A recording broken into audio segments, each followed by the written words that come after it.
The moment my father called my military career a glorified desk job in front of 50 wedding guests, I knew our relationship had hit rock bottom. What he didn't know was that in exactly 3 hours, the Secretary of Defense would stand up from his table, walk across that reception hall, and salute me with the words, "Admiral Martinez." By the end of that night, everything my father thought he knew about his disappointment of a daughter would be shattered forever. Before we jump back in, tell us where you're tuning in from. And if this story touches you, make sure you're subscribed, because tomorrow I've saved something extra special for you. But let me back up to how we got to that wedding reception in Millbrook Falls, where 23 years of family resentment would finally explode in the most public way possible. My name is Elena Martinez, and for the past 18 years, I've been serving in the United States Navy. To my family, especially my father, Roberto Martinez, I was the daughter who chose paperwork over a real career, while my younger brother Diego became a successful contractor in our hometown of Millbrook Falls, Colorado, building custom homes that Dad could point to with pride. I disappeared into what he saw as bureaucratic obscurity. Elena sits behind a desk all day pushing papers, he'd tell anyone who'd listen. Diego, now there's a son who builds something real, something you can see. The irony wasn't lost on me. At 39, I held one of the highest security clearances in the U.S. military. My desk job involved coordinating naval intelligence operations that most civilians would never know existed. The papers I pushed determined the safety of American assets in some of the most dangerous waters on the planet. But to Dad, if you weren't swinging a hammer or running a local business he could brag about at the hardware store, you weren't really working. This attitude had been building for years, but it reached a breaking point 6 months earlier during Diego's engagement party. Dad had stood up to make a toast, beer in hand, voice carrying across the backyard of our childhood home. To my son Diego, who knew how to make himself in the real world, not like some people who hide behind government paychecks. The dig was aimed directly at me. Every person at that party knew it. My mother, Carmen, had shot him a warning look, but the damage was done. I'd spent my entire adult life serving my country, working my way up through the ranks most people never heard of, and to my father, I was a professional disappointment. What made it worse was that I couldn't tell him the truth. My actual position required absolute discretion. When people asked what I did in the Navy, I gave them the standard cover story. Administrative work, nothing too exciting. The classification levels of my real job meant that even my family had no idea who I really was in the military hierarchy. So when Diego announced he was getting married to his fiancée Rebecca Thompson and that they wanted a big celebration at the Millbrook Falls Country Club, I knew I was walking into another round of Dad's public humiliation. But Diego was my little brother, and despite everything, I wasn't going to miss his wedding. The ceremony itself had been beautiful. Diego looked handsome in his navy blue suit. Rebecca was radiant in her grandmother's vintage dress.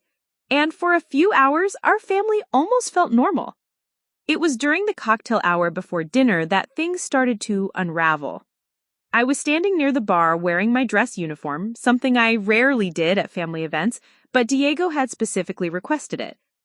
The navy blue jacket with its array of ribbons and insignia felt heavier than usual, partly because I knew Dad would see it as me showing off my pretend importance. That's when I overheard him talking to Rebecca's father, William Thompson, a retired Army colonel who'd served in Vietnam.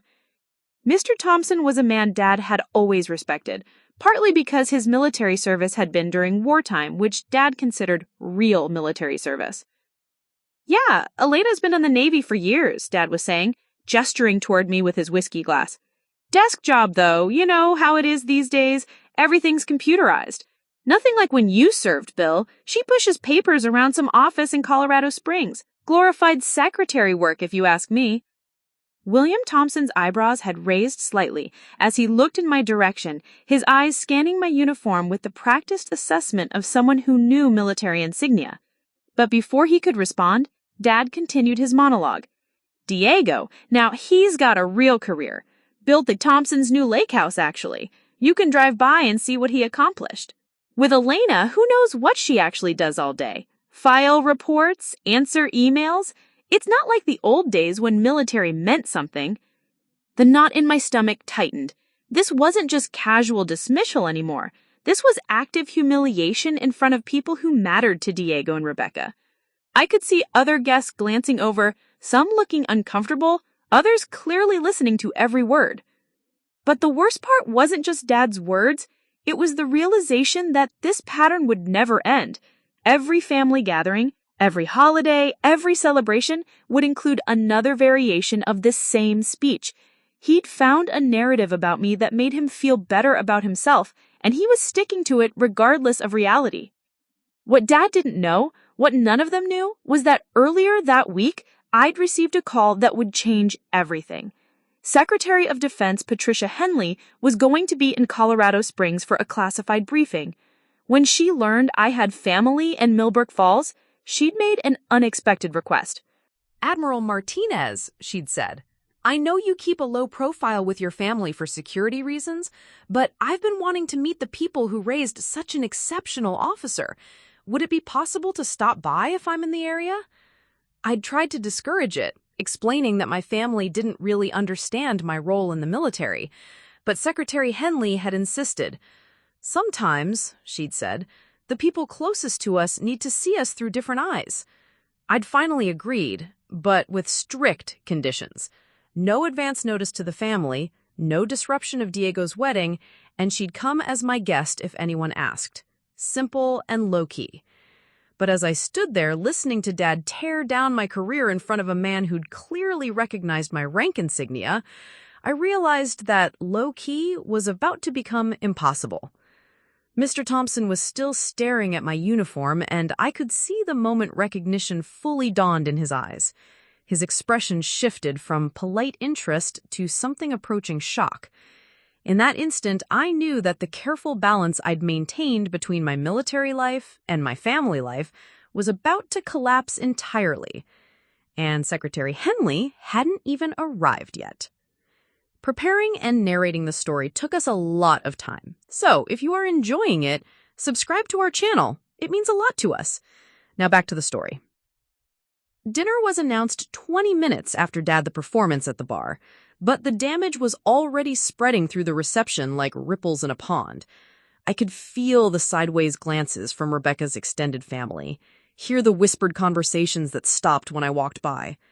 Word travels fast at weddings, especially when someone's father has just publicly declared their career a joke. The seating arrangement felt like a tactical nightmare. The wedding planner had seated me at the family table, directly across from Dad, with Mom acting as a buffer between us. Diego and Rebecca were at the head table with the wedding party, too far away to intervene in whatever was about to unfold. To my left sat my Aunt Rosa, Dad's sister, who had always been his biggest supporter in all things. To my right was Rebecca's cousin Marcus Brennan, a Marine veteran who'd done 2 tours in Afghanistan. As the salad course was served, Dad seemed energized by the attention his earlier comments had generated. He was in full storytelling mode, regaling the table with tales of Diego's latest construction projects, making sure everyone understood which child had made him proud. Just last month, he said, cutting into his salad with unnecessary force, Diego finished this beautiful deck for the mayor's house. Custom hardwood, elevated design, gorgeous view of the mountains. Real craftsmanship. Something that'll be there for generations. Aunt Rosa nodded approvingly. That's what I love about Diego's work. You can see it. You can touch it. It's real accomplishment. The implication hung in the air like smoke. Real accomplishment. Unlike whatever it was I did with my life. Mom tried to steer the conversation towards safer territory. Elena, didn't you say you had some travel coming up for work? It was a gentle attempt to give me a chance to share something positive, but Dad seized the opening like a prosecutor cross-examining a witness. "Oh yes, more travel," he said, making air quotes with his fingers. "Let me guess, another conference? Another meeting where you sit around tables talking about policy?" He took a sip of wine and looked around the table. "Elena here gets to go all over the country for her job. Sounds impressive until you realize it's just government employees talking to other government employees about paperwork. Marcus, the Marine veteran beside me, shifted uncomfortably in his seat. His eyes kept drifting to my uniform, specifically to the ribbon rack above my left breast pocket. Unlike most civilians, he could read the story those ribbons told, and what he was seeing clearly didn't match Dad's narrative. "Those are some impressive decorations," Marcus said quietly, his voice cutting through Dad's monologue. "That's a Navy Commendation Medal, isn't it? And that one looks like a Meritorious Service Medal." Dad waved dismissively. "They give those things out for attendance these days. Elena's good at showing up and following directions. Always has been." The insult landed like a slap. 23 years of service, of making life or death decisions that affected national security, reduced to showing up and following directions? I felt my face flush, not with embarrassment, but with anger I'd been suppressing for years. "Roberto," Mom said sharply, using the tone that had ended arguments when Diego and I were children, "that's enough." But Dad was just getting started. The wine had loosened his tongue, and he had a captive audience of people who didn't know enough about the military to challenge him.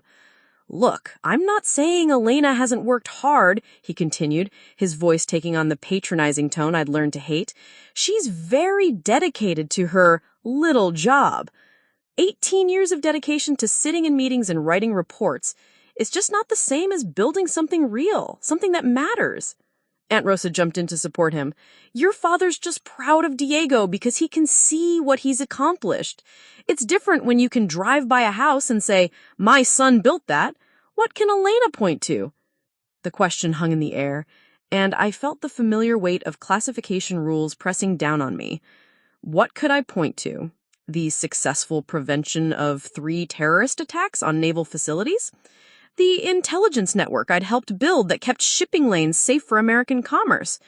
The recommendation for a strategic missile defense system that had been implemented and is currently protecting the West Coast? Nothing. I could point to nothing they would ever be allowed to know. "I help keep people safe," I said finally, keeping my voice level. Dad actually laughed. "Safe from what? Paperwork accidents? Filing errors?" The table went quiet. Even Aunt Rosa looked uncomfortable with how far he'd pushed it. Marcus was staring at Dad with barely concealed disgust, while Mom looked like she was fighting the urge to dump her wine over her husband's head. But Dad wasn't done. He never was when he got going on this topic. "You know what the problem is with Elena's generation," he said, gesturing broadly with his wine glass. "They think sitting in an office makes them important. They think because they have some fancy title and wear a uniform, they're serving their country. But when push comes to shove, what have they actually done? What have they actually built or protected or accomplished?" The irony was so thick I could taste it. At that very moment, there were Navy ships in the Persian Gulf operating under protocols I'd helped develop. Intelligence satellites were tracking potential threats using analysis frameworks my team had created. And somewhere in the Colorado mountains, technicians were monitoring early warning systems that existed because of recommendations I'd made after spending 6 months in a classified facility so secret that my own family thought I'd taken a desk assignment in Colorado Springs. "I protect things you'll never know are threatened," I said, my voice barely above a whisper. "I solve problems you'll never know existed." Dad shook his head sadly, like I was a child still believing in fairy tales. "Elena, honey, I love you, but you can't just make vague statements and expect people to believe you're some kind of secret agent. You work in administration. There's nothing wrong with that, but let's call it what it is." That's when Marcus finally spoke up, his Marine training evident in the controlled steel of his voice. "Sir, with all due respect, you might want to take a closer look at your daughter's uniform before you make assumptions about what she does for a living." Dad glanced at my ribbons dismissively. "Decorations don't mean what they used to, son. They hand those out for good attendance these days." Marcus's jaw tightened. "Mr. Martinez, that's a Distinguished Service Medal on your daughter's ribbon rack. They don't give those out for good attendance. They give them out for exceptionally meritorious service in a position of great responsibility." For the first time all evening, Dad looked uncertain. He glanced at my uniform more carefully, but the damage was already done. In front of his family and friends, he'd spent the entire evening publicly diminishing my career, my service, and my worth. The main course arrived, providing a temporary distraction, but the tension at the table was thick enough to cut. I could see other guests at nearby tables glancing over, clearly aware that some kind of family drama was unfolding. As I picked at my salmon, my phone vibrated against my leg. A text message from an unknown number. Admiral Martinez will be arriving in approximately 45 minutes, looking forward to meeting your family. Secretary Henley's security detail.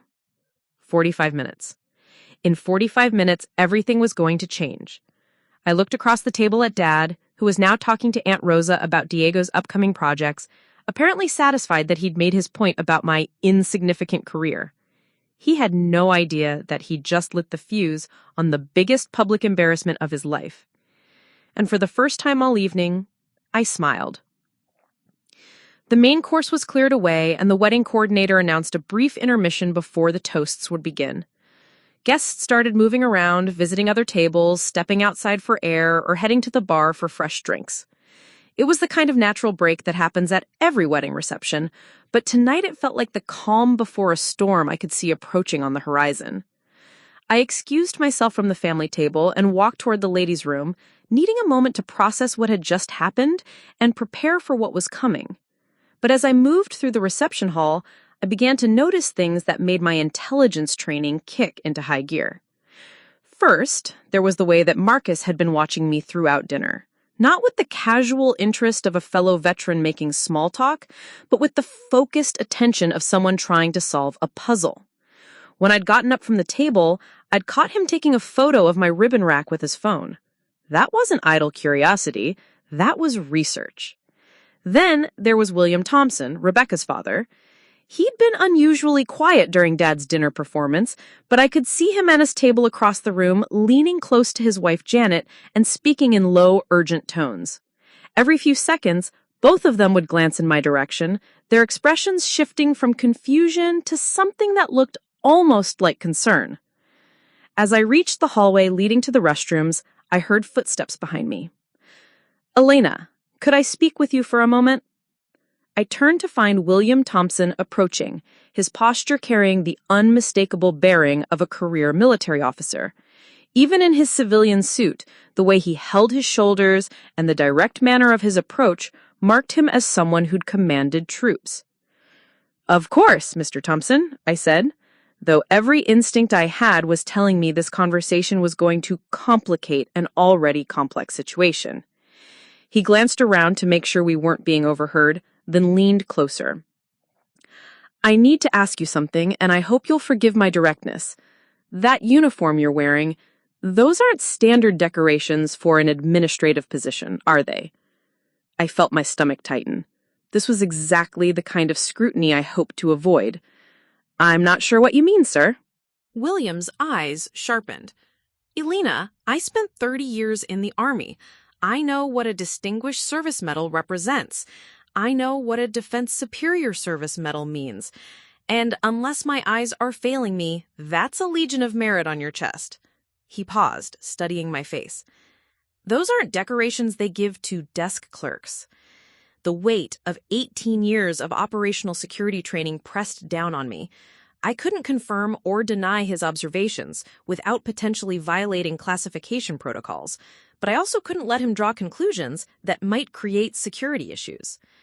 "Mr. Thompson, I appreciate your service and your knowledge of military decorations, but I'm not really at liberty to discuss the details of my assignments." His expression shifted, and I saw the moment when understanding dawned. "Not at liberty to discuss," he repeated slowly. "Elena, what exactly do you do for the Navy?" Before I could answer, Janet Thompson appeared at her husband's elbow. "Bill, what are you—" She stopped mid-sentence when she saw my face.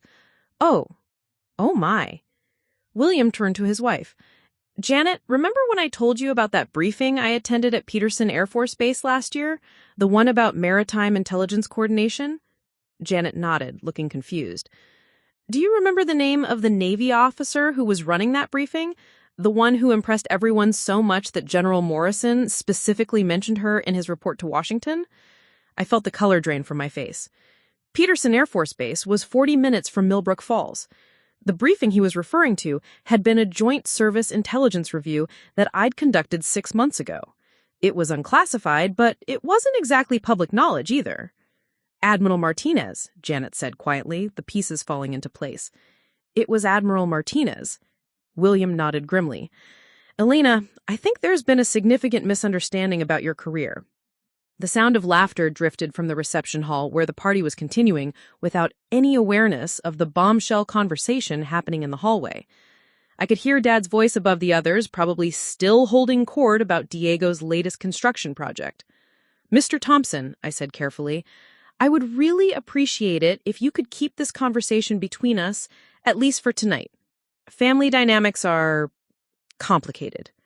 Elena, William said, his voice taking on the protective tone of a father talking to his own daughter.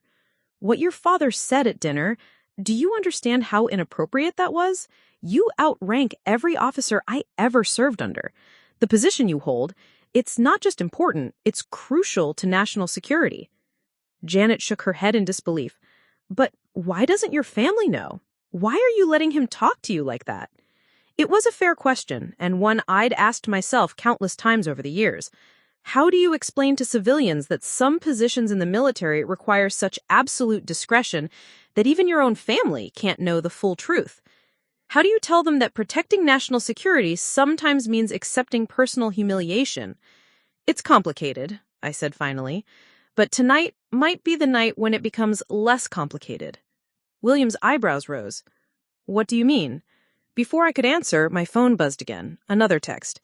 Admiral, we're 10 minutes out. Small change in plans. Secretary Henley has invited Defense Intelligence Agency Director Admiral Chen to join us. Hope that's acceptable. Security detail. Admiral Chen. David Chen was one of the most respected intelligence officers in the U.S. military, and he was coming to Diego's wedding reception. This was rapidly spiraling beyond anything I had anticipated. Elena, William was studying my expression, is everything all right? Mr. Thompson, in about 10 minutes, some colleagues of mine are going to arrive. I had hoped this would be a very low-key visit, but I think that ship has sailed. Colleagues? I took a deep breath. The Secretary of Defense and the Director of the Defense Intelligence Agency. The silence in the hallway was so complete, I could hear the ice machine humming in the nearby service area. William and Janet stared at me like I'd just announced aliens were landing in the parking lot. The Secretary of Defense is coming here, Janet whispered, to Diego's wedding reception? I said she wanted to meet my family, which was technically true, even if it didn't capture the full complexity of the situation. William ran his hand through his hair, a gesture I recognized from my own moments of tactical disbelief. Elena, do you understand what this means? When the Secretary of Defense shows up at a family event, it's not just a social call, it's a statement. I nodded, grimly. I'm beginning to realize that. Your father, Janet said, horror dawning in her voice. Oh my God, your father spent the entire evening. Yes, I said simply. He did. We stood there in the hallway, 3 people suddenly aware that a perfect storm was about to make landfall at a wedding reception in Millbrook Falls, Colorado. In the distance, I could hear the wedding coordinator calling for everyone to return to their seats for the toasts. What do you want us to do? William asked, his military training automatically shifting into support mode. Nothing, I said. Just be prepared for things to get interesting. As we walked back toward the reception hall, I could see the family table where Dad was gesturing animately, probably telling another story about my inaptitudes to anyone who would listen. Mom was sitting quietly, her expression pained. Aunt Rosa was nodding along supportively. Marcus was back in his seat, but he was holding his phone and looked like he'd just received shocking news. None of them had any idea that in less than 10 minutes, their understanding of Elena Martinez was going to be turned completely upside down. As I took my seat, Dad looked up from his conversation with a satisfied smile. Elena, we were just talking about career choices. I was explaining to the Hendersons how different people define success differently. The Hendersons, an elderly couple from Rebecca's side of the family, smiled politely but looked uncomfortable with being dragged into what was clearly a family dispute. Some people build things you can see, Dad continued, warming to his theme. Others push papers around and call it important work. My phone buzzed one final time. Admiral, we're in the parking lot. I looked across the table at Dad, who was still smiling with the satisfaction of someone who thought he'd won an argument, and felt something shift inside me. For 18 years, I'd protected him from the truth about my career because I thought it was the right thing to do. Tonight, the truth was about to protect itself. Dad, I said quietly, you might want to save some energy. This evening isn't over yet. Something in my tone must have caught his attention, because his smile faltered slightly. But before he could ask what I meant, the reception hall doors opened and 3 people in dark suits walked in, scanning the room with the practiced efficiency of a security detail. The real show was about to begin. The security detail's entrance was subtle, but unmistakable to anyone who knew what to look for. 3 agents in dark suits positioned themselves strategically around the reception hall. One near the main entrance, one by the emergency exit, and one with a clear line of sight to our family table. They weren't trying to hide their presence, but they weren't announcing it either. To most of the wedding guests, they probably looked like late-arriving relatives in formal attire. But Dad noticed them immediately. "Who are those guys?" he asked, his voice carrying that suspicious tone he used whenever he encountered anything outside his normal experience. "They look like FBI or something." Mom glanced nervously toward the entrance. "Maybe they're friends of Rebecca's family. Her father was military." Dad shook his head. "No, look at how they're standing. That's not social behavior. That's..." He paused, searching for the right word. "That's security." Aunt Rosa leaned forward conspiratorially. "Do you think there's some kind of problem? Should we be worried?" I felt the familiar weight of operational secrecy pressing down on me, but this time it was mixed with something else, a growing sense that the careful compartmentalization of my life was about to collapse spectacularly. The security detail's presence meant that Secretary Henley was moments away from walking through those doors, and when she did, there would be no hiding who I really was. Marcus was studying the agents with professional interest. "Those are definitely federal security," he said quietly, "but they're not here for enforcement. Look at how they're positioning. They're protecting someone who's about to arrive." "Protecting who?" Dad demanded, his voice rising slightly. "This is Diego's wedding, not some government function." Before anyone could answer, the main doors opened again, and Secretary of Defense Patricia Henley walked into the reception hall. Even in civilian attire, an elegant navy blue dress that managed to look both formal and understated, she carried herself with the unmistakable authority of someone accustomed to rooms full of generals and world leaders. Behind her, Admiral David Chen followed, his bearing equally commanding despite being dressed in a simple dark suit. The reaction around the room was immediate and varied. Most guests simply noticed that some important-looking people had arrived late. But William Thompson stood up so quickly from his chair that his chair scraped audibly against the floor. 3 other guests, people I now realized were probably veterans themselves, had similar reactions, their military training causing them to recognize authority even in civilian clothes. Dad was staring at the newcomers with growing alarm. "Elena, do you know who those people are? Because they're walking this way, and one of them is looking right at you." Secretary Henley was walking directly toward our table, her eyes fixed on me with the kind of focused attention that made it clear this wasn't a coincidental encounter. Admiral Chen was scanning the room with the practiced assessment of an intelligence officer, probably cataloging exits, potential security concerns, and the general layout of the venue. "Elena," Mom whispered urgently, "what's happening?" I stood up slowly, my military training taking over even as my heart rate spiked. Whatever was about to happen, it was going to happen in front of 50 wedding guests, including my entire extended family, Diego and Rebecca's families, and a collection of Millbrook Falls residents who would be talking about this night for years to come. "Dad," I said quietly, "you might want to save some energy. This evening isn't over yet." "Dad," I said quietly, "you might want to save some energy. This evening isn't over yet." But Dad wasn't listening to me. He was watching Secretary Henley approach our table, his expression shifting from confusion to something approaching panic. "Elena, if you've done something wrong, if you're in some kind of trouble..." Mr. Martinez, Secretary Henley said, her voice carrying across the immediate area with the kind of natural command presence that made conversation at nearby tables stop. I'm Patricia Henley. I'm here to meet the family of one of our most distinguished officers. The silence that followed was so complete, I could hear the air conditioning system humming overhead. Dad's mouth opened and closed twice before any sound came out. Distinguished officers, he managed finally. Admiral David Chen stepped forward, extending his hand to Dad. Mr. Martinez, I'm Admiral David Chen, Director of the Defense Intelligence Agency. Your daughter has been instrumental in some of our most critical national security operations. It's an honor to meet the family that raised such an exceptional leader. The color drained from Dad's face so quickly I thought he might actually faint. Around us, I could see wedding guests turning in their chairs, trying to figure out why military officials were suddenly at the Martinez family table, making formal introductions. I think there's been some mistake, Dad said weakly. Elena she does administrative work, desk job, nothing important. Secretary Henley's eyebrows rose slightly, and I saw her exchange a quick glance with Admiral Chen. The look that passed between them was the kind of professional communication that happens between senior leaders who've just recognized a significant misunderstanding. Mr. Martinez, Secretary Henley said carefully, I think we need to clarify something. Your daughter holds one of the most sensitive positions in naval intelligence.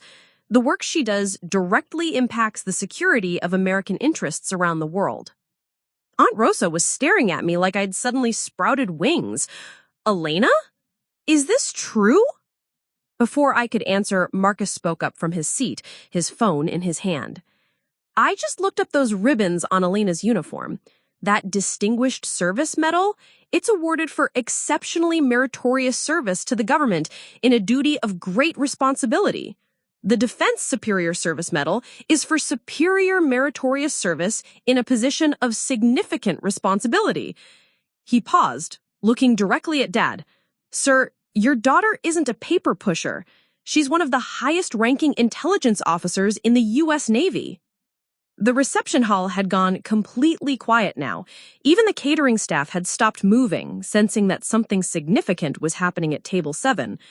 Diego and Rebecca were staring from the head table, clearly trying to understand why their wedding reception had suddenly turned into what looked like a military briefing. Dad looked around the table desperately, as if hoping someone would tell him this was an elaborate joke. But she always told us it was just administrative work. Because, Mr. Martinez, Admiral Chen said gently, the nature of your daughter's work requires absolute discretion. The operations she oversees, the intelligence she analyzes, the decisions she makes, they're classified at levels that require her to maintain cover even with her own family. Mom's got tears in her eyes. Elena, why didn't you tell us? Because I couldn't, and because it didn't matter what you knew about my rank or my responsibilities. What mattered was that I was serving my country. Dad was shaking his head slowly, the weight of 18 years of misunderstanding settling on his shoulders like a physical burden. All this time, I told everyone you were just what, Roberto? Mom asked, her voice sharp with anger I rarely heard from her. Just serving her country with distinction? Just protecting American lives? Just making sacrifices we never even knew about? The family table had become the center of attention for the entire reception, but I was watching Dad's face as the reality of the situation sank in. This wasn't just about discovering that his daughter had a more important job than he'd realized. This was about confronting 18 years of public dismissal, casual humiliation, and family gatherings where he used my supposed failures to highlight Diego's real career. Secretary Henley seemed to sense the family dynamics at play. Mr. Martinez, I hope you understand that your daughter's discretion about her position shows the same character and integrity that has made her invaluable to our national defense. She could have corrected your misconceptions at any time, but doing so would have violated her oath to protect classified information. Dad finally looked directly at me, and for the first time in years, I saw something in his eyes that might have been respect, but I also saw shame and the dawning realization that every family gathering, every dismissive comment, every comparison to Diego's real career had been witnessed by a daughter who was quietly serving at the highest levels of military intelligence. "Elena," he said quietly, "I owe you an apology." But before I could respond, the wedding coordinator appeared at Secretary Henley's elbow, clearly flustered by the unexpected VIP arrivals. "Excuse me," she said nervously, "but we're supposed to start the toasts in 5 minutes, and the photographers are asking if they should document whatever this is." Secretary Henley smiled. "Actually, we'd prefer to keep this visit low-key. We're just here to meet Elena's family." But as I looked around the reception hall at 50 guests who had just witnessed the Secretary of Defense and the Director of the Defense Intelligence Agency personally greet the woman Dad had spent all evening calling a paper pusher, I realized that low-key was no longer an option. This night was about to become legendary in Millbrook Falls. The wedding coordinator's question about photographing the situation created a moment of suspended reality where everyone seemed to freeze, uncertain about what protocol applied when the Secretary of Defense crashed a wedding reception in small-town Colorado. But Dad, still reeling from the revelations of the past few minutes, chose that moment to double down in the most spectacular way possible. "Wait a minute," he said, his voice carrying across the now silent reception hall. "I don't care who you people are or what titles you have. This is my son's wedding, and I'm not going to let Elena turn it into some kind of military publicity stunt." The collective intake of breath from everyone within earshot was audible. Secretary Henley's expression didn't change, but I saw Admiral Chen's eyebrows rise slightly. Around the room, guests who had been straining to hear what was happening at our table suddenly had crystal-clear audio of Roberto Martinez challenging the Secretary of Defense. "Dad, please," I said quietly, recognizing the dangerous territory we were entering, but he was beyond listening to reason. "No, Elena, this is exactly what I'm talking about." He stood up, his wine-flushed face turning towards Secretary Henley with the kind of aggressive confidence that comes from 18 years of unchallenged family authority. "You want to know the truth about my daughter? She's always been dramatic, always had to make everything about her. And now you're telling me she's some kind of secret agent? That she's been lying to her family for 20 years? Mom reached for his arm. "Roberto, sit down." "I will not sit down," he said, shaking her off. "These people show up at my son's wedding making wild claims about Elena's importance, and I'm supposed to just accept it? Where's the proof? Where are these mysterious accomplishments you're talking about?" The silence that followed was so profound that I could hear the kitchen staff loading dishes 3 rooms away. William Thompson was staring at Dad with the horrified expression of someone watching a car accident in slow motion. Marcus had his phone out again, but this time he was recording, probably unable to believe what he was witnessing. Secretary Henley's voice, when she finally spoke, carried the kind of calm authority that I'd heard her use in briefings with foreign dignitaries. "Mr. Martinez, I understand this is overwhelming information to process. Perhaps we could continue this conversation privately?" "Privately?" Dad laughed, but there was no humor in it. "So you can fill her head with more stories about how important she is, so she can come back to family dinners with an even bigger chip on her shoulder?" Aunt Rosa, who had been silent through most of the exchange, suddenly found her voice. "Roberto, maybe you should listen to what they're saying." "Rosa, don't you start too," Dad snapped. "I know my own daughter. I've watched her for 39 years. She's always been good at making herself sound more important than she is. Remember in high school when she convinced everyone she was going to be valedictorian? Remember when she said she was going to get a full scholarship to Stanford? Elena has always been a dreamer who oversells herself." Each word hit like a physical blow. The high school valedictorian comment was particularly cruel because I had been valedictorian. He'd skipped the ceremony because Diego had a baseball game the same night. The Stanford comment was worse. Because I'd turned down that scholarship to attend the Naval Academy, a decision he'd never forgiven me for. Mr. Martinez, Admiral Chen said, his voice carrying a warning edge that made several people at nearby tables shift uncomfortably. I think you're operating under some significant misconceptions about your daughter's service record. Service record? Dad's voice rose another notch. Let me tell you about Elena's service record. 18 years of coming home for holidays and telling us nothing about what she does. 18 years of vague answers and mysterious trips. 18 years of acting like she's too important to explain herself to her own family. The wedding photographer, apparently deciding this was either too important or too bizarre to ignore, had started taking pictures. Flashbulbs began popping around the reception hall as guests pulled out their phones, recognizing that they were witnessing something unprecedented. And now, Dad continued, gesturing wildly toward Secretary Henley, now she brings in these people to validate her delusions of grandeur. Well, I'm sorry, but I'm not buying it. Elena is a mid-level government employee who's always wished she was more important than she actually is. That's when Diego finally intervened. My little brother, still in his wedding tuxedo, walked over from the head table with Rebecca close behind him. His face was flushed with embarrassment and anger. Dad, stop, Diego said firmly. This is my wedding, and you're making a scene. I'm making a scene? Dad turned his fury on Diego. Your sister brings the Secretary of Defense to your wedding reception to play out some fantasy about being a military hero, and I'm making a scene? Yes, Diego said without hesitation, you are. Because Elena has never claimed to be anything other than what she is. You're the one who's been making assumptions for the past 18 years. Rebecca nodded in agreement. Mr. Martinez, I've known Elena for 3 years, and she's never once bragged about her job or acted like she was more important than anyone else. If anything, she's been almost secretive about what she does. Exactly. Dad seized on this as validation. Secretive. Because there's nothing to tell. Because she's embarrassed that all she does is push papers around some government office. William Thompson finally stood up from his table and walked over, his military bearing evident even in civilian clothes. Roberto, I need to tell you something. Dad whirled around. Bill?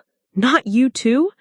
Roberto, your daughter conducted a briefing at Peterson Air Force Base last year that I attended. She was presenting intelligence analysis that directly influenced operational decisions in 3 different theaters of operation. The room was full of generals and admirals, and every one of them was taking notes when she spoke. That's impossible, Dad said flatly. Elena doesn't have access to that kind of information. She doesn't just have access to it, William said. She's the one creating it. Mom was crying now.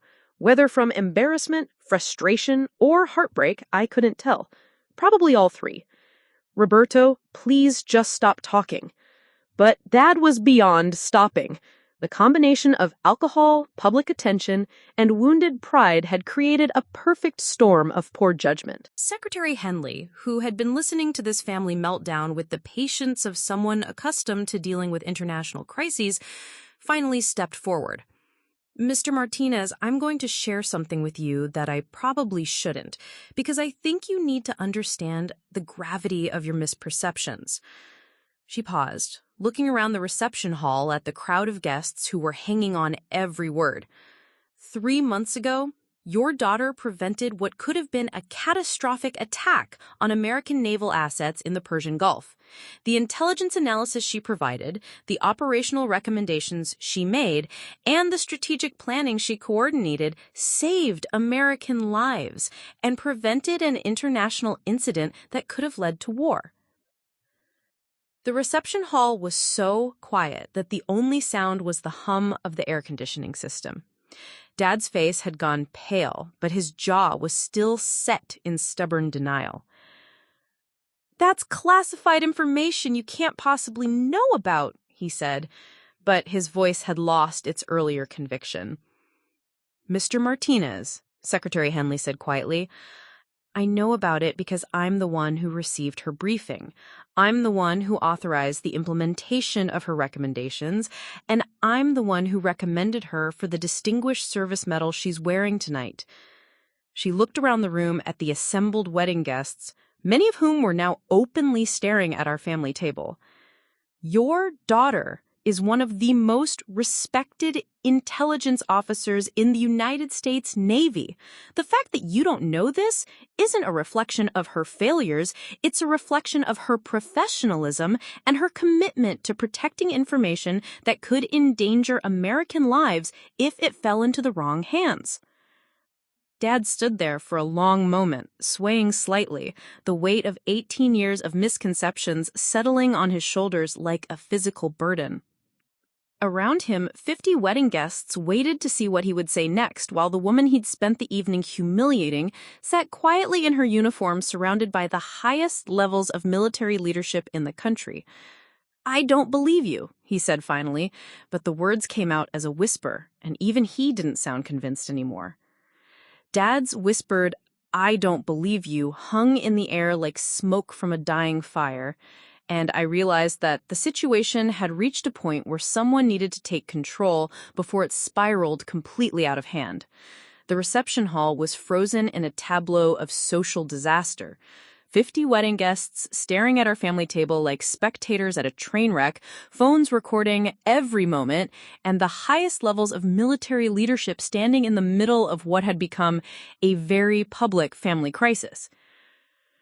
That's when my 18 years of military training kicked in with crystalline clarity. This wasn't just a family argument anymore. It was a tactical situation that required immediate damage control, clear communication, and strategic thinking. I stood up slowly, my uniform feeling heavier than usual, and made a decision that would change everything. "Secretary Henley." "Admiral Chen?" I said, my voice carrying the command presence I'd developed in briefing rooms in crisis situations. "I appreciate you coming tonight, but I think it's time for me to handle this situation." Both officers looked at me with the kind of professional assessment that passes between military leaders when one of them needs to take point on a developing crisis.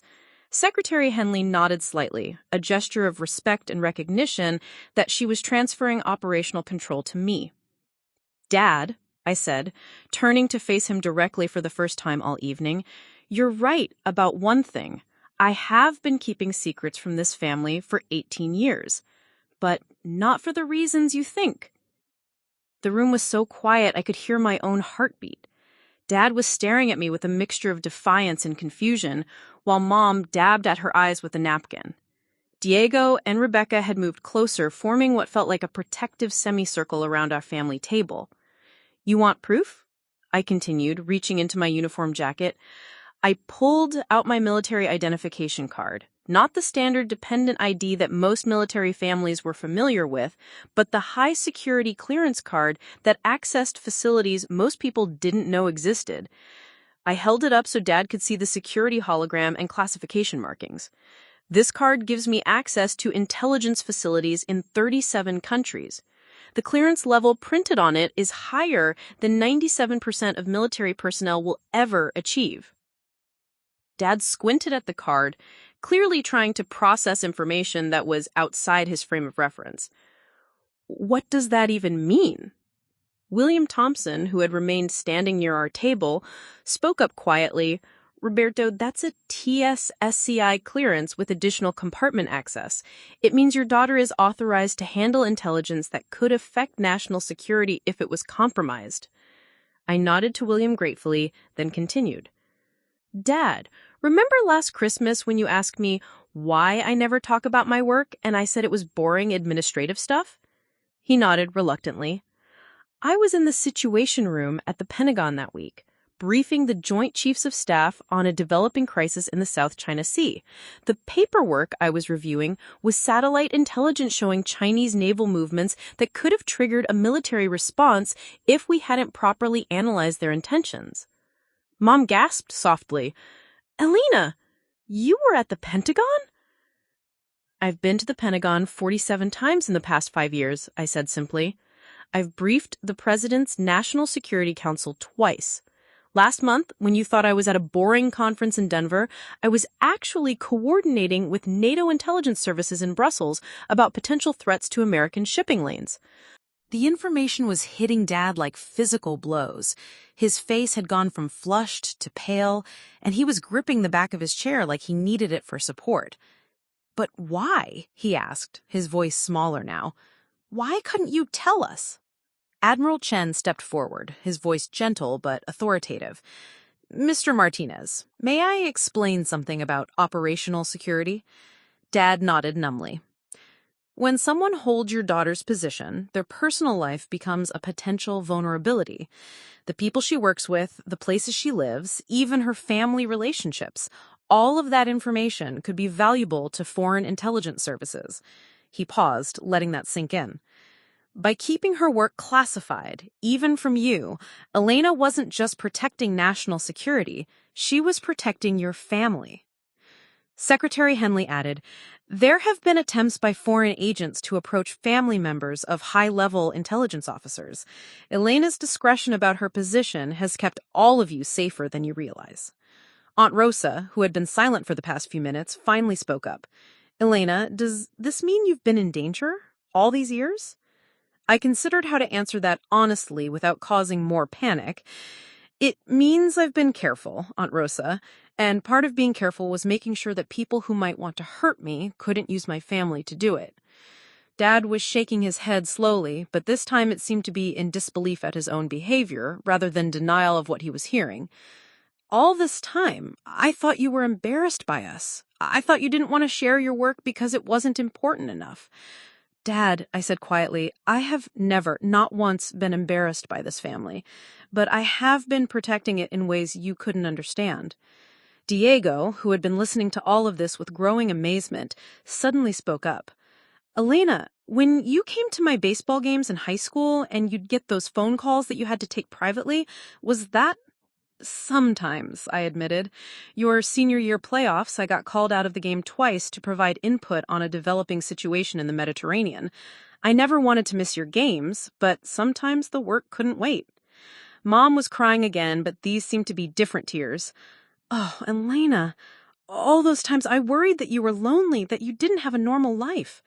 "I chose this life, Mom. I chose it because I believed it was important, and because I was good at it. But I also chose to keep it separate from family because I wanted you all to have normal lives." Marcus, who had been recording parts of this conversation on his phone, looked up from his screen. "Elena, I just researched your service record in the public databases. Your promotion timeline, you've been fast-tracked at every level. That doesn't happen to desk clerks." "No, it doesn't." The wedding coordinator appeared at Secretary Henley's elbow again, clearly struggling with how to handle a reception that had turned into an impromptu intelligence briefing. "Excuse me, but the catering staff is asking if we should continue with the planned schedule. The best man is supposed to give his toast in 10 minutes. Diego looked around the assembled crowd, then at his new wife. "Rebecca, what do you think? Should we try to get back to normal wedding activities?" Rebecca glanced at the table full of military leadership and family drama, then at the 50 guests who were still hanging on every word. "Honestly, I think we're way past normal wedding activities, but maybe we should give people a chance to process what just happened." Secretary Henley nodded approvingly. "That's probably wise. Admiral Martinez, would you be comfortable if Admiral Chen and I stayed for a few more minutes to answer any questions your family might have?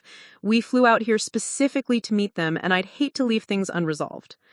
I looked at Dad, who was still gripping his chair, but seemed to have moved from denial to shock to something that might eventually become acceptance.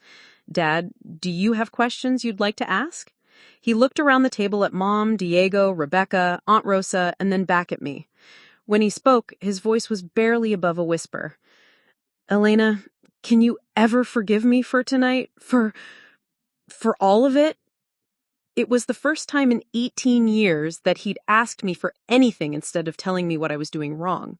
The question hung in the air between us, loaded with decades of misunderstanding and months of planning that had led to this moment of truth. "Dad," I said quietly, reaching across the table to touch his hand, "there's nothing to forgive. You didn't know because I couldn't tell you. But now you do know, and we can move forward from here." Around us, the reception hall was slowly coming back to life as guests realized the crisis had passed and begun talking among themselves about what they'd just witnessed. But on our table, surrounded by the Secretary of Defense and the Director of the Defense Intelligence Agency, we were finally having the conversation that should have happened 18 years ago. The brief moment of reconciliation between Dad and I was interrupted by Admiral Chen, who had been quietly observing the family dynamics with the analytical attention of someone accustomed to reading complex situations. He cleared his throat softly, drawing everyone's attention. "Admiral Martinez, there's actually something else your family should know. Something that Secretary Henley and I discussed on the flight here, and, frankly, something that makes your father's comments this evening even more ironic." I felt a familiar chill of apprehension. In intelligence work, when your superior officer says there's something else the family should know, it usually means you're about to lose control of the narrative again. "Sir?" Secretary Henley was nodding slowly, as if she and Admiral Chen had been debating this revelation throughout their flight to Colorado. "Elena, we weren't originally planning to share this tonight, but given the circumstances, I think your family deserves to understand the full scope of your contributions to national security." Dad was looking between the two officials with growing confusion. "What are you talking about?" Admiral Chen pulled out a leather portfolio that I hadn't noticed him carrying. From it, he extracted a document with official Department of Defense letterhead and multiple security classifications stamped across the top. "Mr. Martinez, 3 weeks ago, your daughter was selected for a position that represents the highest level of trust our government can place in a military officer." He held up the document so the family could see the official seals and signatures. "Elena has been chosen to lead the new Pacific Maritime Intelligence Command, a joint service operation that will coordinate naval intelligence for the entire Pacific theater." The words hit me like a physical blow. I had been expecting this assignment to be announced through official channels, through my chain of command, with proper briefings and transition protocols. I certainly hadn't expected it to be revealed at Diego's wedding reception in front of my entire extended family. "The position comes with a promotion to Vice Admiral," Secretary Henley added, her voice carrying the weight of someone announcing a battlefield promotion. "It also comes with command authority over intelligence operations involving 6 allied nations and oversight of classified programs with budgets that, well, let's just say they're substantial." Mom's hand flew to her mouth. "Vice Admiral? Elena, It means your daughter will be one of the highest-ranking women in the U.S. Navy," Admiral Chen said simply. "It means she'll be briefing the president directly on matters of national security, and it means that the desk job your husband has been dismissing for 18 years is about to become one of the most important positions in American military intelligence." The silence that followed was different from the previous silences this evening. This wasn't shock or confusion. This was the kind of stunned recognition that comes when you realize you've been completely wrong about something fundamental. Around the reception hall, I could see guests leaning forward, straining to hear what was being said at our table. Diego was the first to break the silence. "Elena, you're going to be a vice admiral? That's like being a general, isn't it?" "It's the naval equivalent, yes," I managed to say, still trying to process why this information was being shared in this setting. William Thompson was staring at me with the kind of professional awe that one career military officer shows to another when they truly understand what they are witnessing. "Elena, the Pacific Maritime Intelligence Command, that's not just a promotion.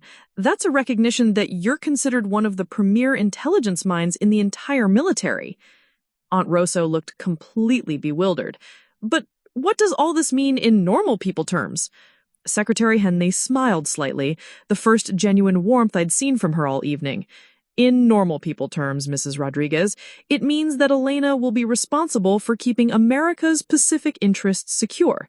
Every ship that moves through those waters, every trade route that keeps our economy functioning, every military operation that protects our allies, Elena's intelligence work will be crucial to all of it." Dad had gone completely silent, staring at the official document in Admiral Chen's hands like it was written in a foreign language. When he finally spoke, his voice was barely audible. "When were you going to tell us about this?" I glanced at Secretary Henley, unsure how much operational detail I could share. She nodded slightly, giving me permission to explain. I wasn't sure I was going to accept the position. It would mean moving to Hawaii, commanding a staff of over 200 personnel, and taking on responsibilities that would make tonight's security concerns look simpler. Why wouldn't you accept it?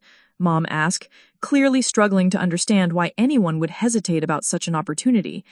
Because it would mean even less time with family than I have now, because it would mean higher security clearances and more restrictions on what I could share with all of you. Because I've spent 18 years watching Dad think I was a failure, and part of me wondered if having a normal family relationship might be more important than climbing the military hierarchy. The admission hung in the air between us, and I saw Dad's face crumple with an emotion I'd rarely seen from him, genuine remorse mixed with something that might have been pride. "Elena," he said quietly, "you were thinking of turning down this promotion because of me?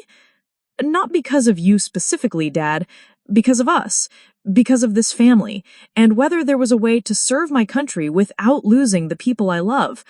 Marcus was frantically typing on his phone throughout this conversation, clearly researching everything he was hearing. He looked up with an expression of amazement. "Elena, I just looked up the Pacific Maritime Intelligence Command. It's not even public knowledge yet. The news articles I'm finding are all speculation about who might be chosen for the position, and most of them mention it won't be announced for months." Admiral Chen nodded. "The public announcement is scheduled for next month, but Elena's security clearance process began 6 months ago, and the final decision was made last week." 6 months ago, Diego said slowly.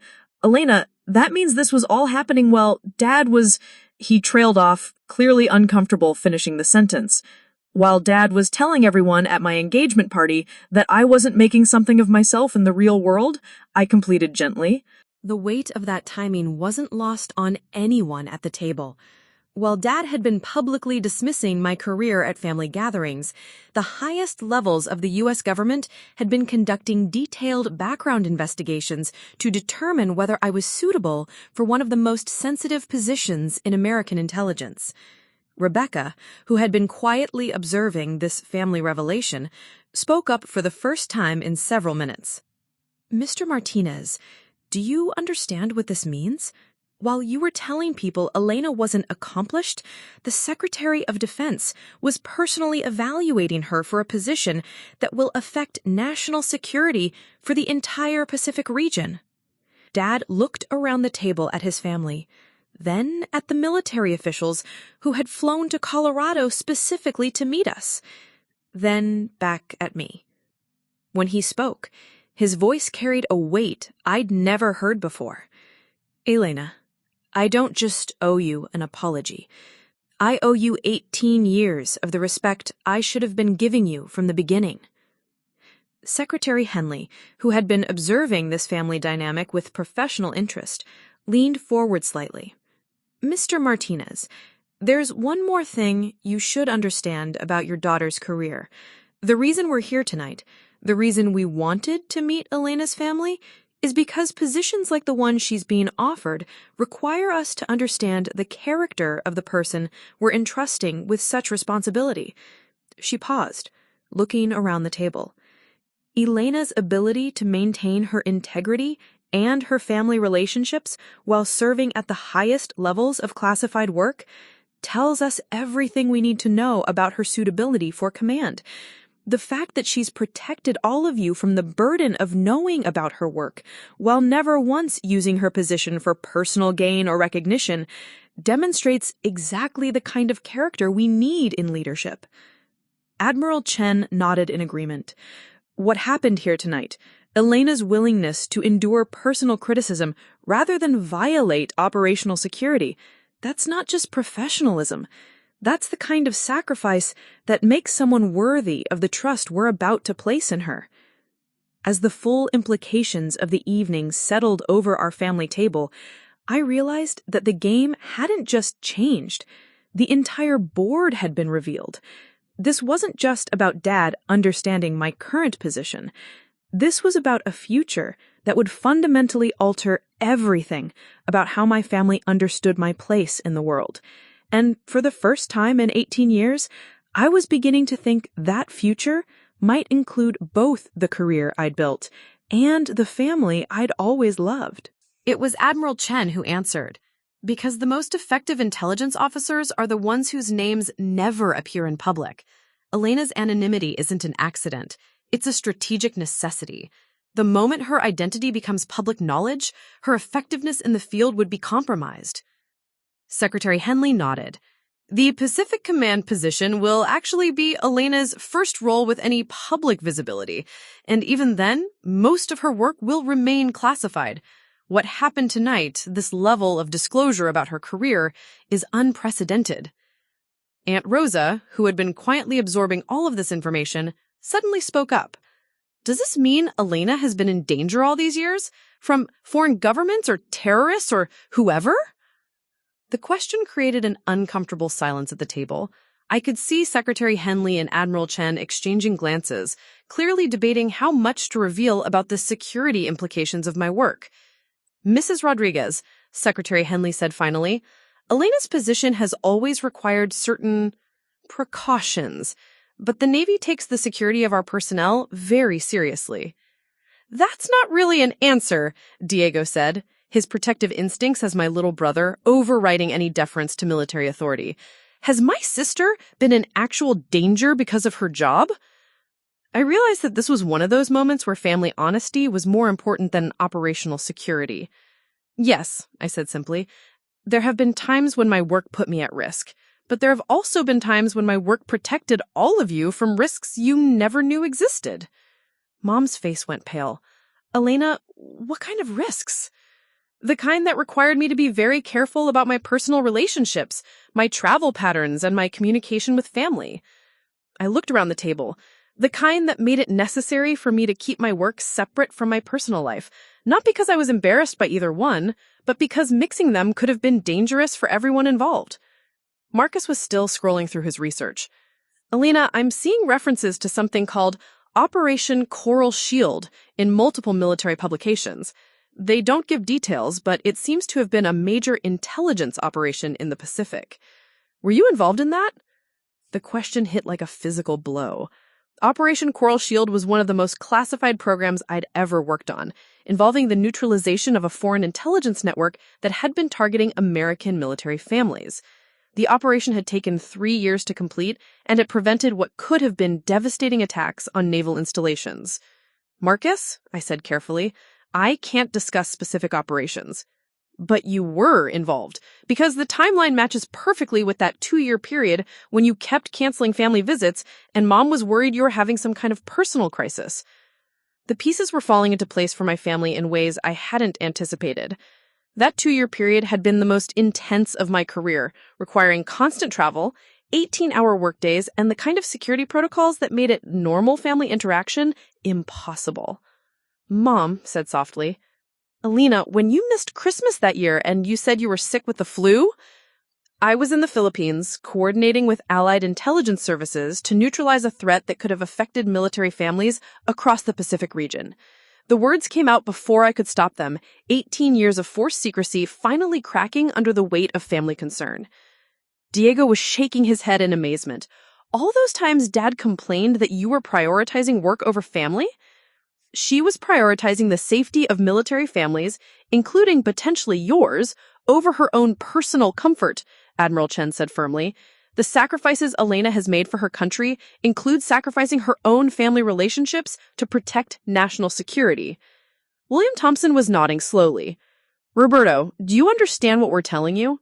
Your daughter hasn't just been serving her country, she's been serving her family in ways you couldn't know about. Dad looked around the table at the assembled evidence of my career, the military officials who had flown across the country to meet him, and the timeline of operations that Marcus had compiled. When he spoke, his voice was heavy with a realization that seemed to be settling on him like a physical weight. Elena, how many times did I criticize you for missing family events when you were actually saving lives? Dad, it doesn't matter. It does matter, because I spent 18 years being proud of the wrong child for the wrong reasons. The statement created another silence, but this one felt different. It felt like the moment when long-held misconceptions finally collapse under the weight of undeniable truth. Rebecca, who had been quietly observing this family reckoning, spoke up with a question that surprised everyone. Elena, given everything we've learned tonight, what happens now? Do you accept the promotion? Do things change between you and your family? It was the question that had been lurking underneath all the revelations and confrontations of the evening. Everything had changed in the past hour, but what did that mean for the future? I think, I said slowly, that depends on whether we can figure out how to be a family that knows the truth instead of a family that's been protected from it. Secretary Henley was watching this exchange with the professional interest of someone who understood that family dynamics could affect national security decisions. Elena, the promotion is yours to accept or decline, but I hope you know that your family's understanding of your work doesn't change its importance. As I looked around the table at faces that showed everything from pride to regret to amazement, I realized that the evening had become something far more significant than a wedding reception or even a family confrontation. It had become the moment when 2 decades of carefully maintained separation between my professional and personal lives finally collapsed, and I wasn't sure yet whether that was a victory or a disaster. The moment of contemplative silence around our table was shattered by the unmistakable sound of commotion from the reception hall entrance. Heads began turning toward the doors, and I felt the familiar chill of operational awareness that comes when a situation is about to escalate beyond anyone's control. 3 more individuals in dark suits had entered the venue, but these weren't additional security personnel. Their bearing was different, more urgent, more focused, and they were moving directly towards Secretary Henley with the kind of purposeful stride that indicated a developing crisis. "Ma'am," the lead agent said quietly as he approached our table, "we have a situation that requires your immediate attention." Secretary Henley's expression shifted instantly from social pleasantness to the focused alertness of someone accustomed to managing national crises. "What's the nature of the situation?" "Media, ma'am. Somehow word has gotten out about this evening's discussion. We have news vans setting up in the parking lot, and reporters are requesting statements about Admiral Martinez and the Pacific Command announcement." The blood drained from my face. A public revelation of my identity and position before the official announcement wasn't just embarrassing, it was potentially catastrophic from a security standpoint. Operations I was currently involved in, relationships with foreign intelligence services, ongoing investigations, all of it could be compromised if my identity became public knowledge before proper security protocols were implemented. "How many media outlets?" Admiral Chen asked, his voice carrying the sharp edge of someone calculating damage control options. "Local news initially, but we're seeing social media posts that suggest national pickup within the hour. Someone in this room has been posting real-time updates about the evening's events." I felt my stomach drop as I realized the implications. Every person at this wedding reception had a phone. Many of them had been recording parts of our family conversation. In the age of social media, a story about the Secretary of Defense personally honoring a small-town Colorado woman could go viral within minutes. Marcus looked stricken. "Oh God, Elena, I've been posting some of this on social media. I thought it was just family stuff, but if people started sharing it—" "What exactly did you post?" Secretary Henley asked, her tone remaining calm, but gaining an undertone that suggested someone was about to have a very bad day. Marcus fumbled with his phone, his face growing pale as he scrolled through his recent activity. Pictures of Elena's uniform, some of the conversation about her ribbons, and... He stopped, looking like he might be sick. "I posted about the Secretary of Defense being here, with location tags."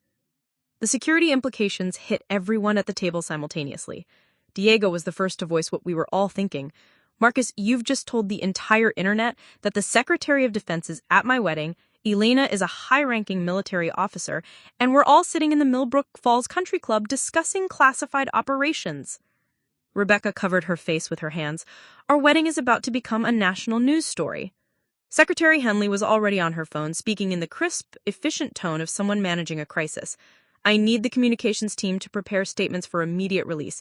Yes, I understand the timing is problematic. No, we cannot delay a response while the story develops organically."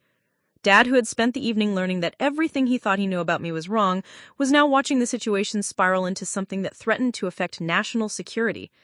"Elena, is this my fault? Did I cause this by making a scene?" Before I could answer, William Thompson spoke up from his position near our table.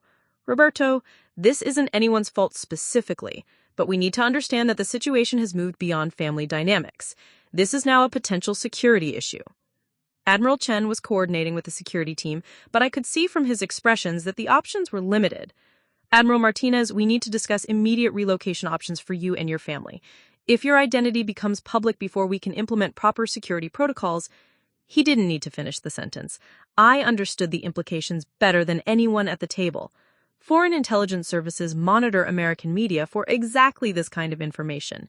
By tomorrow morning, hostile governments could have detailed information about my family, my background, and my upcoming position. Elena, Mom said, her voice tight with anxiety, what does this mean for us? Are we in danger?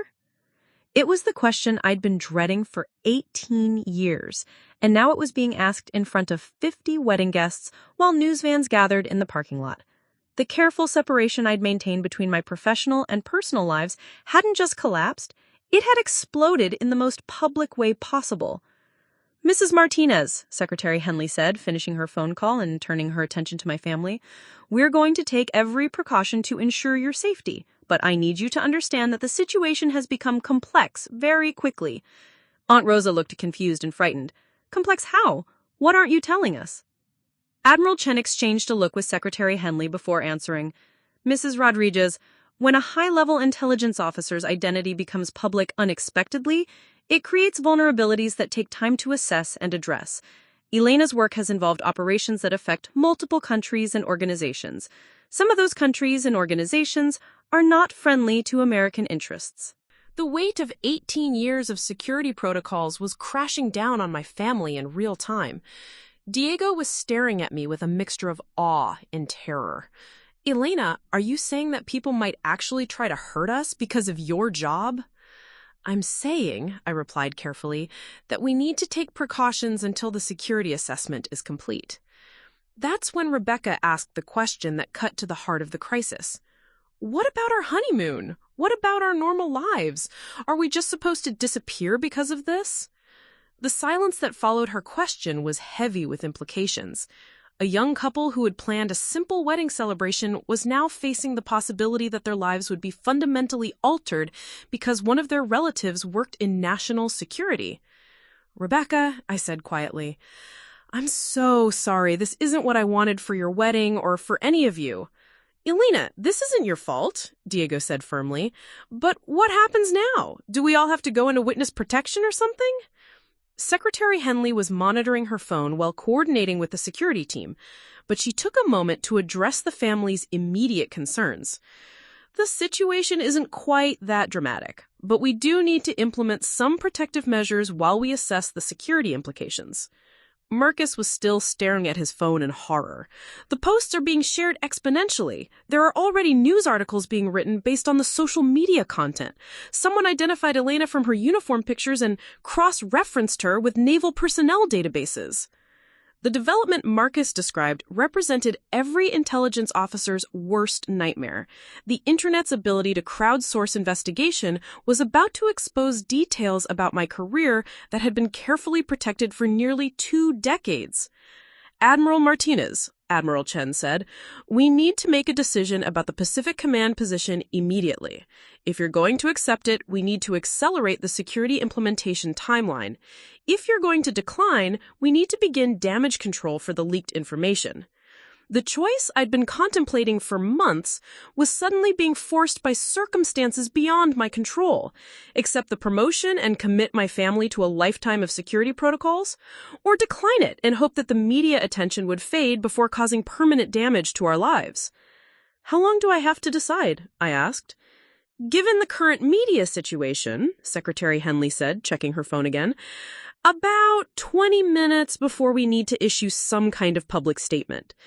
20 minutes to decide whether to accept one of the most important positions in American military intelligence while sitting at my brother's wedding reception surrounded by family members who had just learned the truth about my career, with news vans gathering outside and social media posts spreading our story across the internet. As the magnitude of the decision settled over me, I realized that the evening had moved far beyond personal vindication or family reconciliation. The next 20 minutes would determine not just my career trajectory, but the future safety and privacy of everyone I loved.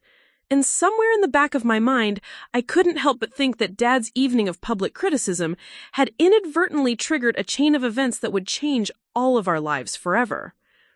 6 months later, I stood on the lanai of my new home in Pearl Harbor, watching the sunrise paint the Pacific in shades of gold and crimson that still took my breath away every morning. The view from my quarters as commander of Pacific Maritime Intelligence Command was spectacular, but what made it truly beautiful was the knowledge that my family finally understood why this work mattered. The decision I'd made that night at Diego's wedding, to accept the promotion despite the media chaos, had transformed not just my career, but the entire dynamic of the Martinez family. The 20 minutes of crisis that had seemed so overwhelming at the time had actually been the catalyst for something I never imagined possible, a family relationship built on truth instead of carefully maintained secrets. My phone buzzed with a text from Diego. Rebecca and I land at Honolulu at 3 p.m. Dad's already asking if he can tour your command center. I told him classified means classified, but you know how he is now. I smiled, remembering the dramatic change in Dad's attitude toward my career. After the wedding reception media coverage, which had been skillfully managed by the Pentagon's communications team into a positive story about dedicated military families, Dad had become my most enthusiastic supporter. Perhaps too enthusiastic. He'd started introducing himself around Millbrook Falls as Admiral Martinez's father, and had to be gently discouraged from sharing operational details that he didn't actually possess. The media attention had died down within a few weeks, helped by the fact that my new position, while public, still maintained significant operational security. The story had been framed as an inspiring tale of a small-town Colorado woman rising to the highest levels of military service, with most of the classified details remaining appropriately protected. The security assessment had concluded that while my family would need to maintain certain precautions, the risk level was manageable. Mom and Dad had attended a 2-day briefing about operational security, an experience that had left Dad simultaneously proud and slightly overwhelmed by the scope of my responsibilities. Elena, he'd said after the briefing, I spent 39 years thinking I knew who you were, and it turns out I didn't know anything at all. But the real transformation had been in our family conversations. Without the barrier of classification between us, holiday dinners had become fascinating discussions about geopolitics, international relations, and security challenges. Dad had started reading military history books and asking thoughtful questions about naval strategy. Mom had begun following international news with an intensity that amazed everyone who knew her. My phone rang, interrupting the morning reflection. Admiral Martinez, I answered. Elena, it's Mom. I just wanted to let you know that William Thompson stopped by yesterday with some interesting news. Oh? He said he heard through his military contacts that your work on the South China Sea intelligence assessment was briefed to NATO leadership last month. Is that something you can talk about? I smiled at how naturally Mom had adapted to asking about classification levels before pursuing sensitive topics. Some of it, yes. The assessment helped coordinate Allied responses to increased maritime activity in the region. Your father is so proud he can barely contain himself, Mom said with a laugh. Yesterday, he told the cashier at the grocery store that his daughter was protecting international shipping lanes. The poor girl had no idea what he was talking about. The image of Dad enthusiastically explaining naval intelligence to confused grocery store employees was both endearing and slightly concerning. Mom, you might want to remind him that my daughter works for the Navy is probably sufficient detail for most casual conversations. I've tried, Elena, but you know how he is. He spent so many years not understanding your work that now he wants to tell everyone who will listen how important you are. After we hung up, I walked to my office, which overlooked the main operations center, where my staff of 230 personnel coordinated intelligence operations across the Pacific Theater. The view reminded me daily of the responsibility I had accepted and the trust that had been placed in me. My aide, Lieutenant Commander Sarah Chen, knocked on my doorframe. Admiral, Your 0900 briefing materials are ready, and Secretary Henley's office called to confirm your video conference with the Australian Intelligence Liaison at 1100. Thank you, Commander Chen. Any word on the joint training exercise with the Japanese Maritime Self-Defense Force? Final coordination meeting is scheduled for Thursday, ma'am. Admiral Tanaka specifically requested to work with your team on the new threat assessment protocols. As Commander Chen left, I reflected on how the past 6 months had validated Secretary Henley's confidence in my ability to handle this position. The Pacific Maritime Intelligence Command had successfully coordinated responses to 3 separate security incidents, strengthened intelligence sharing agreements with 5 allied nations, and implemented new early warning systems that had already prevented 2 potential conflicts from escalating. But the professional successes, significant as they were, paled in comparison to the personal transformation that had resulted from that chaotic wedding reception. For the first time in my adult life, I could share the satisfaction of meaningful work with the people who mattered most to me. Diego called that afternoon from the airport. "Elena, I just wanted to thank you again for flying us out here for our delayed honeymoon. Rebecca is so excited to see where you work. I'm excited to show you around, at least the parts I'm allowed to show you around." Speaking of which, Diego said, his voice taking on a more serious tone, "I owe you an apology that I've been meaning to make for months." "Diego, you don't owe me any apology. You defended me that night." "Not for the wedding. For all the years before that. For all the times I let Dad criticize your career without really understanding what you were doing. For all the family gatherings where I didn't speak up when he was being unfair." The admission caught me off guard. I had been so focused on Dad's transformation that I hadn't fully considered how the revelation had affected Diego's perspective on our family dynamics. "Diego, you couldn't have known. But I could have trusted you. I could have assumed that if my incredibly smart, incredibly dedicated sister was passionate about her work, there was probably a good reason for it. Instead, I just went along with Dad's narrative because it was easier." We talked for another 20 minutes about family dynamics, about the courage it takes to challenge assumptions, and about the way secrets, even necessary ones, can distort relationships in unexpected ways. That evening, as I prepared for my family's visit, I thought about the journey that had brought me to this point. The girl who had chosen the Naval Academy over Stanford, partly to prove herself to a father who measured success in concrete achievements, had finally found a way to serve her country while maintaining the family relationships that grounded her. The irony wasn't lost on me that it had taken a complete breakdown of the barriers between my professional and personal lives to create the kind of family connection I'd always wanted. The crisis that had seemed so threatening that night at the wedding had actually been the catalyst for the most honest relationships I'd ever had with my parents and brother. My laptop chimed with an encrypted message from Admiral Chen in Washington. "Elena, excellent work on the Taiwan Strait Intelligence Assessment. Your analysis was briefed to the President this morning and will inform policy decisions for the next 6 months. Well done." I forwarded the message to my personal email, then did something I never could have done 6 months ago. I called Dad to share the news. Not the classified details, but the fact that my work was continuing to have impact at the highest levels of government. "Elena," Dad answered on the first ring, as he always did now when I called.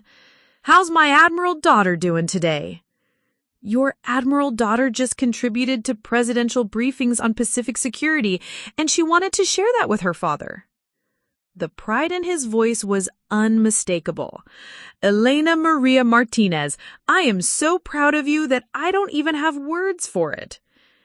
As we talked about his garden, Mom's book club, and the latest news from Millbrook Falls, I realized that the evening that had started with Dad mocking my desk job had ended with something I'd never expected to achieve: a family that understood and celebrated the work I'd chosen to dedicate my life to.